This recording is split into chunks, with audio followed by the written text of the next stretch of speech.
ketika Muhammad sallallahu alaihi wasallam usia sejak lahir sampai 40 tahun, penduduk Mekah mencintai beliau. Bahkan orang-orang Mekah memberi gelar Muhammad pada saat itu dengan gelar Al-Amin, yang terpercaya. Satupun orang Mekah tidak pernah dirugikan oleh Rasulullah. Satupun orang-orang Mekah pada saat itu tidak memusuhi Rasulullah. Usia 1 sampai 40 tahun. Ketika Rasulullah 40 tahun dan dideklarasikan, dilantik menjadi Rasul dengan tugas La ilaha illallah Muhammad Rasulullah, tiada Tuhan selain Allah, Muhammad utusan Allah, jangan sembah kecuali Allah, jangan sembah kecuali Allah, dan yakini Muhammad sebagai Rasulmu. Penduduk-penduduk Mekah mulai terusik, terutama bangsawan-bangsawan Mekah. Apa ini ajarannya Muhammad? Tiada Tuhan selain Allah, Muhammad sebagai Rasul. Tidak enak ini ajarannya Muhammad. Kenapa? Mereka merasa kalau ini ajaran diterapkan, agama nenek moyang kita akan hilang. Tuhan-Tuhan kita yang 4, Latta, Manat, Susa, dan Hubal akan tersingkir. Yang paling meresahkan mereka bangsawan-bangsawan Quraisy, kalau ini yang terjadi maka kita bangsawan Quraisy akan tersingkir. Kenapa? Karena ajaran Islam mengajarkan tidak ada perbedaan antara bangsawan dengan bukan bangsawan kecuali takwanya. Abu Jahal berpikir, wah, hilang kita punya kedudukan ini. Kalau ini ajaran Muhammad laku, hilang kita punya posisi. Maka mereka mulai memusuhi Muhammad. Bukan karena ajarannya, tapi mengganggu, mengusik kedudukan mereka. Bahasanya anak gaul sekarang, zona nyaman. Dia enak ini, terusik ini dengan ajarannya Muhammad. Maka dia merusak gelisah. Sama kita juga sekarang. Mereka yang sudah menikmati jabatan, sudah menikmati rezim sekarang ini, marah kalau ada yang ganggu rezim ini. Kalau ini yang terjadi, kacau kita. Maka Abu Jahal mulai menyerang umat Islam pada saat itu. Siapa mereka serang? Budak-budak. Kenapa? Awal-awal Islam yang menjadi pengikut Islam umumnya mayoritas budak. Kenapa? Mereka simpati dengan ajaran Muhammad. Muhammad mengajarkan bebaskan perbudakan. Tidak ada kemuliaan kecuali hanya kepada Allah. Abu Jahal mulai tersisih. Maka mereka melakukan rapat. Rapatnya adalah bunuh Muhammad. Pada saat itu Allah perintahkan, "Oi Muhammad, hijrahlah kali. Kau tinggalkan Mekah." Pada saat itu sahabat-sahabat dianiaya. Bukan cuma barang-barangnya dirampas. Bukan hanya hak asasinya diserobot. Jiwa mereka terancam. Bahkan satu di antara satu keluarga yang wafat mempertahankan kalimat tauhidnya, yaitu Sumayyah dan suaminya. Sumayyah budak diperintah oleh Abu Jahal, "Sumayyah, kau bilanglah, kau akuilah, kau nyatakan Muhammad sebagai pembohong, saya bebaskan kau menjadi budak." Apa kata Sumayyah? "Lebih baik nyawaku melayang daripada kau suruh saya mengatakan Muhammad pembohong." Marah Abu Jahal, dia tikam Sumayyah, wafat. Manusia pertama yang wafat la ilaha illallah, membela agama Allah, adalah wanita. Dialah Sumayyah. Melihat keadaan ini, umat Islam semakin terpojok, umat Islam semakin terhina. Akhirnya Allah perintahkan, "Muhammad, kau hijrah." Sahabat hijrah sembunyi-sembunyi. Kenapa? Pada saat itu siapa yang ketahuan hijrah, mereka ditangkap dan dibunuh. Satu manusia yang hijrah dengan penuh kejantanan. Siapa? Umar bin Khattab. Dia sholat 2 rakaat dulu di depan Ka'bah. Lalu dia bikin deklarasi. "Saya Umar bin Khattab hari ini mau hijrah dari Mekah ke Madinah. Siapa yang coba-coba mau berpisah kepala dengan badannya, halangi mak. Kalau mau kau mati, coba mau kau halangi saya." Umar bin Khattab secara terang-terangan menyatakan diri hijrah. Sampailah Rasulullah hijrah ke Madinah. Sampai di Madinah pun ternyata umat Islam tetap diteror. Maka Rasulullah diperintah oleh Allah Subhanahu wa taala untuk memerangi kafir Quraisy. Dengar Pak, Ketika Nabi diteror pribadinya di Mekah, rumahnya di depan beliau dikasih kotoran onta. Rumah beliau dikasih duri-duri, dilempari, dimaki. Ketika diri beliau dilempar, ketika beliau dimaki diri pribadinya, Nabi tidak pernah melawan. Nabi hanya membalas dengan senyum dan doa. Tapi ketika agama Islam diganggu, Nabi perintahkan perang, jihad. Sebaliknya kita Pak sekarang, kalau agama tak dihina, lah urusan ulama itu bos. Tapi kalau ayam tak diganggu, langsung kita mau perang. Bedanya Rasulullah dengan kita. Kalau pribadi Rasulullah dimaki, pribadi Rasulullah dihina, Nabi tidak pernah membalas. Tapi ketika agamanya dihina, Islam dihina, Rasulullah ngajak untuk jihad fisabilillah. Sampai di Madinah, di tahun kedua, mulailah Islam mengenal dalam sejarah kita perang Badar. Pada saat itu Rasulullah beserta sahabat hanya berjumlah 300 orang. Sementara kafir Quraisy pada saat itu jumlahnya 3014 orang. Rasulullah bersama sahabat 300. Kafir Quraisy 3400. Menang jumlah kafir Quraisy Pak. Lebih banyak kafir Quraisy. Tapi dengan izin Allah, Rasulullah mampu memenangkan peperangan itu dengan hasil apa? 70 kafir Quraisy meninggal, sementara orang Islam 18 yang meninggal. Dan salah satu tokoh kafir Quraisy yang meninggal pada saat itu mati dalam kekafiran. Siapa? Abu Jahal. Sinilah yang akhir-akhir ini mulai kita belajar lagi tentang perang Badar, mulai lagi kita teringat dan mencari-cari perang Badar. Kenapa? Situasi sekarang ini ada yang mempersoalkan doa Rasulullah ketika perang Badar. Anehnya orang Islam sendiri Pak yang memaki-maki itu doa. Pas sangke kedomu, kata orang Bugis, ewa memang mau kau kemana? Pasti mati kau. Dan ketika kau maki-maki doanya Rasulullah, di mana hadapan Allah nanti kau siapa yang bela kalian? Doa Rasulullah dibilangi cemen. Doa Rasulullah dianggap tidak pantas. Doa Rasulullah dikatakan tidak saatnya. Tidakkah umat Islam kekuatannya adalah doa? Bahkan dalam hadits qudsi Allah jelaskan, siapa yang tidak mau berdoa, dia orang sombong. Dan orang sombong tidak layak hidup di bawah kolong langitku. Itu hadits qudsi. Tapi kita doa. Kita persoalkan. Doa adalah senjata buat kita. Bukankah sholat juga itu doa? Tapi kadang-kala kita anggap remeh itu doa Pak. Kita lebih andalkan akal kita daripada doa. Sehingga jangan heran kita setengah mati bekerja. Hasil kerjaan kita tidak berkah. Kenapa? Tidak ada doa dalam usaha kita.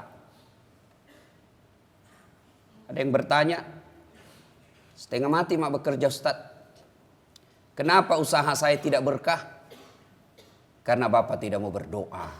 Dan ciri-ciri orang yang tidak mau berdoa Pak, lihat maki kalau selesai sholat Jumat. Lihat maki. Assalamualaikum warahmatullahi. Assalamualaikum warahmatullahi. Langsung diambil HP tak itu. Lompat. Keluar. Itu orang sombong. Tidak mau berdoa kepada Allah. Ada kejadian pada zaman Nabi. Sa'labah namanya. Assalamualaikum warahmatullahi. Assalamualaikum warahmatullahi. Kalau sahabat selesai sholat berzikir memuji Allah lalu berdoa. Ini Sa'labah. Assalamualaikum warahmatullahi. Assalamualaikum warahmatullahi. Langsung lompat. Panggil oleh Nabi. Sa'labah, sini saya kau dulu. Kau ini kayaknya tidak butuh dengan Allah. Tampo dulu kau. Seolah-olah kau tidak butuhkan Allah dalam hidupmu. Apa susahnya? Selesai kau sholat berdoa kau dulu. Minta pertolongan Allah. Kan ini yang banyak Pak. Assalamualaikum warahmatullahi. Assalamualaikum. Langsung lompat. Dia tongi terlambat datang. Dia tongi itu cepat pulang. Tandai bedek mukanya. Itu jerumusnya itu Pak. Dan tiap Jumat begitu. Itu pun sholatnya hanya hari Jumat. 5 waktu tidak ada. Mati mendadak. Apa modalmu bos? Coba bayangkan. 5 waktu tidak ada. Datang sholat Jumat paling terlambat. Pulang paling cepat. Mau masuk surga. La haula wala quwata illa billah. Apa susahnya? Selesai ki sholat Jumat. Tinggal ki dulu. Hari Jumat itu hari kemuliaan buat orang Islam. 10 menit mengadu kepada Allah. Allah kan janji kita. Coba dengar janji Allah. Ud'uni astajib lakum. Minta kau kepada aku, saya kasih kau. Miloko koya pasti lawalekko. Itu janji Allah, beda janji caleg. Minta Pak. Cuma kadangkala kita lebih percaya caleg, lebih percaya kita gubernur, lebih percaya kita wali kota daripada kepada Allah. Allah bilang sama kita dalam Quran, minta kau sama saya, minta kau apa kau mau, saya kasih kau. Tapi sayang, 1000 sayang, kita tidak datang meminta kepada Allah. Sudah mak minta Ustadz, kenapa tidak dikasih? Salah cara tak meminta. Dalam Al-Quran kan Allah jelaskan, Fa'isa sa'laka ibadi anni fa inni karib ujibud da'watad da'i sada'ani. Muhammad, apabila ada di antara kalian bertanya tentang saya, sampaikan kepada mereka, sesungguhnya saya sangat dekat mereka. Aku mengabulkan doanya orang-orang yang berdoa apabila dia berdoa. Itu dengar firman Allah. Coba saya ulang kalimatnya supaya kita cerna baik-baik. Aku mengabulkan doanya orang-orang yang berdoa apabila dia berdoa. Ada orang mengangkat kedua belah tangan, menghadap ke atas langit, mengucapkan amin. Dia kira dirinya berdoa, padahal tidak. Kenapa? Dia tidak tahu etika dan tata cara dalam berdoa. Berdoanya main-main. Amin, amin, amin, amin. Siapa yang ngajar kita berdoa? Tidakkah dalam kitab Adabud Doa yang ditulis oleh Imam Al-Ghazali dijelaskan berdoa itu harus sepenuh hati. Kita rajin ki berdoa memang Pak, tapi di mana ki? Di status. Mau ki pergi bekerja update status ki sede. Ya Allah mudahkan urusanku. Siapa ajar ki berdoa di status tak? Berdoa selesai sholat, minta kepada Allah, tidak ada mustahil buat Allah. Kalau Allah kabulkan doa Pak, tidak ada kekuatan manusia yang bisa menghalangi. Coba perang Badar, tidak masuk akal. Bagaimana caranya Muhammad bisa menang? 300 mereka Muhammad dan sahabat. Ini penghulu-penghulu kafir Quraisy, ahli-ahli perang 3000. Dengan izin Allah menang. Kalau Allah yang mau. Kecil Pak bayar utang. Kecil sembuh dari penyakit. Tapi yang jadi masalah kita tidak datang kepada Allah. Datang jadi hari Jumat tapi terlambat. Sudah itu pakaian seadanya. Mau kita saja ketemu gubernur, rapi-rapi kintu Pak. Pakai baju yang rapi. Bapak mau ketemu Allah. Allah yang kasih kita kesehatan. Allah yang kasih kita waktu. Allah yang kasih kita rejeki. Allah yang kasih kita segala-galanya. Datang menghadap Allah hari Jumat. Dalam surah Al-Jum'ah Allah jelaskan. Datang kau ke masjidku dengan berpakaian yang rapi. Tapi apa yang kita lakukan? Datang ke masjid berpakaian ala kadarnya. Baju oblong. Malas Tom bisa sembahyang. Hari Jumat saja. Terlambat datang. Cepat pulang. Pakai lagi baju oblong. Apa yang kau mau hitung di hadapan Allah? Sudah dikasih tahu begini. Tidak masuk di akalnya. Apa nak bilang? Kucini Tom pindah kucini ki. Urusanku.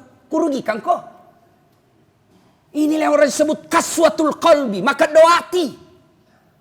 Selalu kita baca surah Yasin. Wa thawa'un alaihim. A'anzartahum amlam tunsirhum.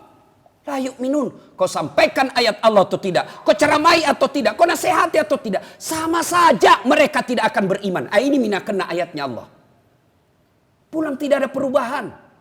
Sementara kalau ajal menjemput. Tidak ada istilah isi ulang Pak. Kalau kuota tak habis masih bisa lagi isi ulang. Tapi nyawa tak habis. Tidak ada isi ulangnya. Yang lebih heran sudah tua. Sudah pensiun. Sudah muka-muka sakaratil maut. Masih juga kepala batu. Datang ke masjid semau-maunya. Apa yang kita mengharapkan di hadapan Allah? Kalau bapak menderita di dunia. Pindah ke sini di Makassar. Ternyata di Makassar tidak ada enaknya. Masih bisa pulang kampung Pak. Ternyata di kampung juga tidak enak. Bisa lagi merantau ke tempat lain. Tapi kalau masuk mati dikubur Pak. Senang tidak senang mantang konjoing. Nah inilah. Ayo kembali kita manfaatkan kekuatan doa. Minta pertolongan kepada Allah. Adik-adik remaja yang sudah sarjana. Cari lapangan kerja susah. Maka ayo minta tolong kepada Allah. Kalau Allah kabulkan kita tidak ada yang mustahil. Mana masuk akal Pak manusia dibakar bisa hidup. Mana bisa masuk akal? Tidak masuk di akal manusia dibakar bisa hidup. Tapi kalau Allah yang mau, Ibrahim alaihissalam dibakar keluar kedinginan. Mana masuk akal? Wanita bisa lahir tidak pernah disentuh. Melahirkan tidak pernah disentuh laki-laki. Tidak masuk akal kata ilmu biologi. Ilmu kedokteran bilang, mana bisa perempuan hamil tidak pernah disentuh laki-laki. Kalau Allah yang mau, Siti Maryam melahirkan tidak ada suaminya. Dengan izin Allah. Kecil itu bos punya pekerjaan. Kecil itu punya rumah. Yang jadi masalah, dekati Allah. Allah dekat sama kita. Apapun yang Anda mau pasti dikasih. Pun kalau tidak dikasih apa yang mau, percayalah itu yang terbaik buat kita. Cuma kita lebih percaya sama manusia. Lebih senang kita datang kepada tim sukses. Lebih senang kita datang kepada anggota DPR. Lebih senang kita minta tolong sama pejabat. Saya bilang, Tuhan, pilih mau kepala di situ.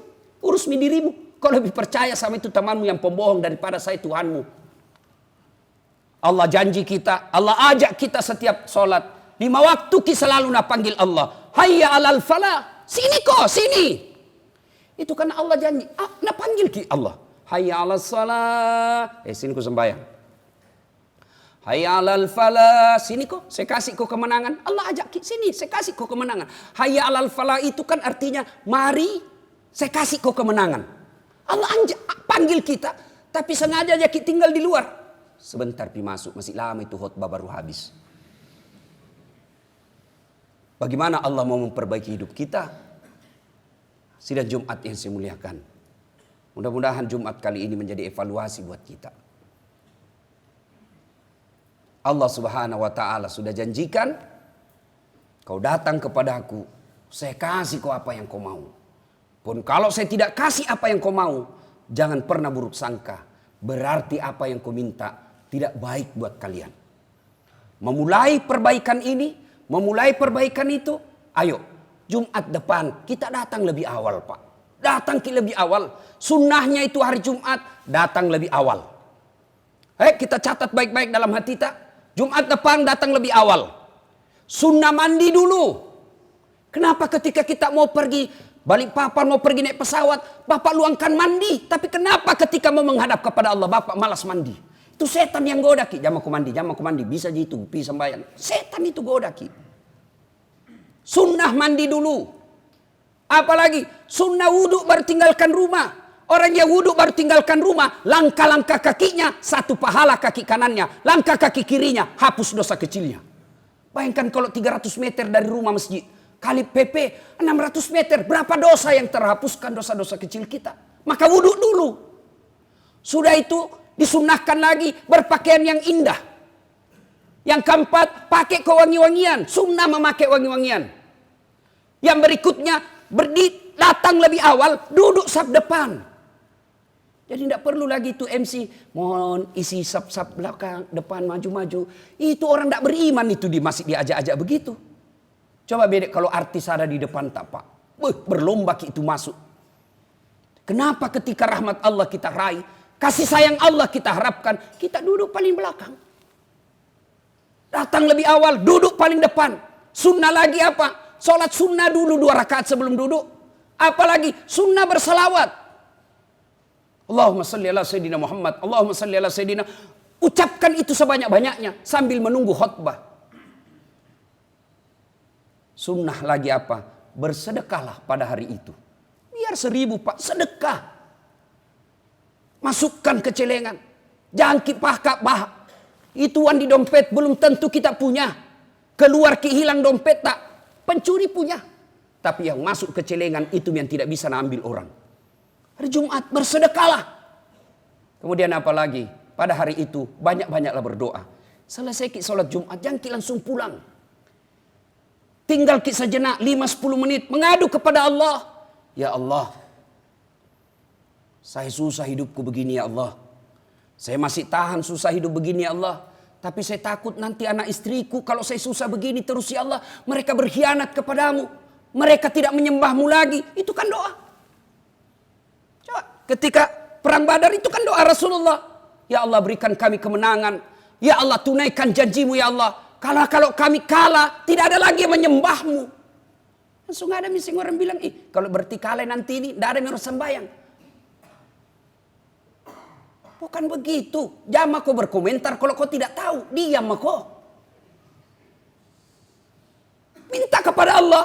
Ya Allah, kalau saya lama miskin. Ya Allah, kalau saya lama pengangguran. Bagaimana saya bahagiakan orang tuaku. Kalau saya lama miskin, bagaimana saya hajikan orang tuaku. Ya Allah, kasih saya kekayaan supaya saya mengangkat harkat dan martabat keluarga saya. Doa seperti itu. Tapi kadang-kala kan kita tidak yakin dengan doa. Assalamualaikum warahmatullahi wabarakatuh. Pulang maki. Habis hidup kita tidak pernah melakukan kebaikan. Bapak saudara-saudara sekalian yang saya hormati. Jumat kali ini jadikan evaluasi. Mari mudah-mudahan Jumat depan kita datang sholat Jumat lebih baik, lebih lama, lebih awal. Dan kita selesai itu berdoalah kepada Allah Subhanahu wa ta'ala. Semoga ada manfaat.